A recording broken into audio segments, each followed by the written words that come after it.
Njengoko uMzantsi Afrika uphawula inyanga yokukhuselwa kwabantwana, isiseko iHouse of Tenwe sicela inkxaso-mali eyongezelelweyo kunye nenkxaso yeenkonzo zokhathalelo lwabantwana. Lo mbutho obonelela ngenkathalelo yabantwana abaziinkedama nabasengozini eShiawelo uthi usebenze iminyaka engaphezulu kwe-10 okanye kwama-20 ngoncedo oluncinci kurhulumente. Abanakekeli noonontlalontle bathi iziko lisaswele iinkonzo ezisisiseko ezifana nombane kunye noguntyulo olufanelekileyo, nto leyo ebeka uxinzelelo kumandla alo okuxhasa abantwana.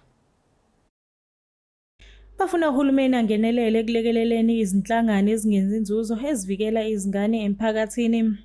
Enye yezinhlangano ezinze endaweni yaseShawela ikhala-ke ngezingqinamba zokuswela izindlu zangasese ezihlanzekile kanye nogesi.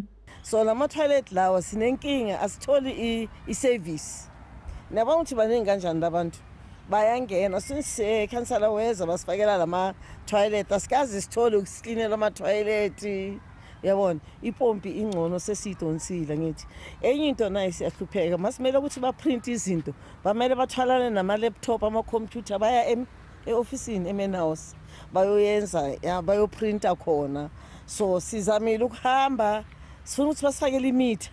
Basifakele imitha ngeke sibe nenkinga ngoba sisebenza nabantwana kune-dropping center after care lana. So ukuthi masingayenzi inyoka siyabona ukuthi i-government mayisincede. Asikaholi,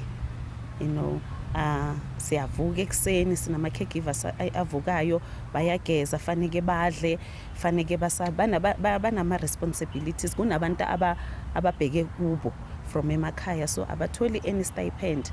Khani manje sithi i-government ithi izosifanda, but for now asikatholi next.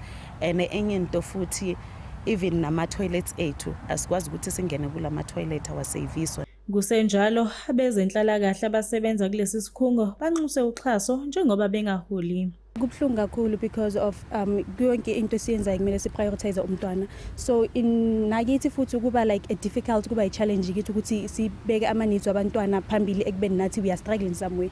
We feel like asi-meet ama-needs wabantwana fully, whereby nathi akusinto esifuna ukuyenza, but it's because of ama-challenges esiwafaceayo along the way. Yeah, so singacela ukuthi at least mabangasilekelela ukuthi at least nje sikwazi ukuthi siba-protecte bonke abantwana. Since it's youth, it's child month, at least masingasebenzisana sonke ukuthi abantwana sibabeke phambili babe happy rights wabo azecala kithi. La ifuna imphakathi la vanhu vo tala la abatirhi na mali leyi va holaka ya mudende a yi va pfuni nchumu yintsanana. So hi extenda ku ri at least va kota ku ri va kuma ku dya na ti-veggie leti va nyika va kota ku yisa makaya. Lesi sikhungo sineminyaka engama-28 sisebenza ukuqoqa izintandane kule ndawo, kanti-ke eminyakeni siya ngokukhula njengoba nomengameli wezwe Cyril Ramaphosa eke wasivakashela. Ezindabeni zeSoweto TV, ngikuNokulunga Mthembu ngiseShawela.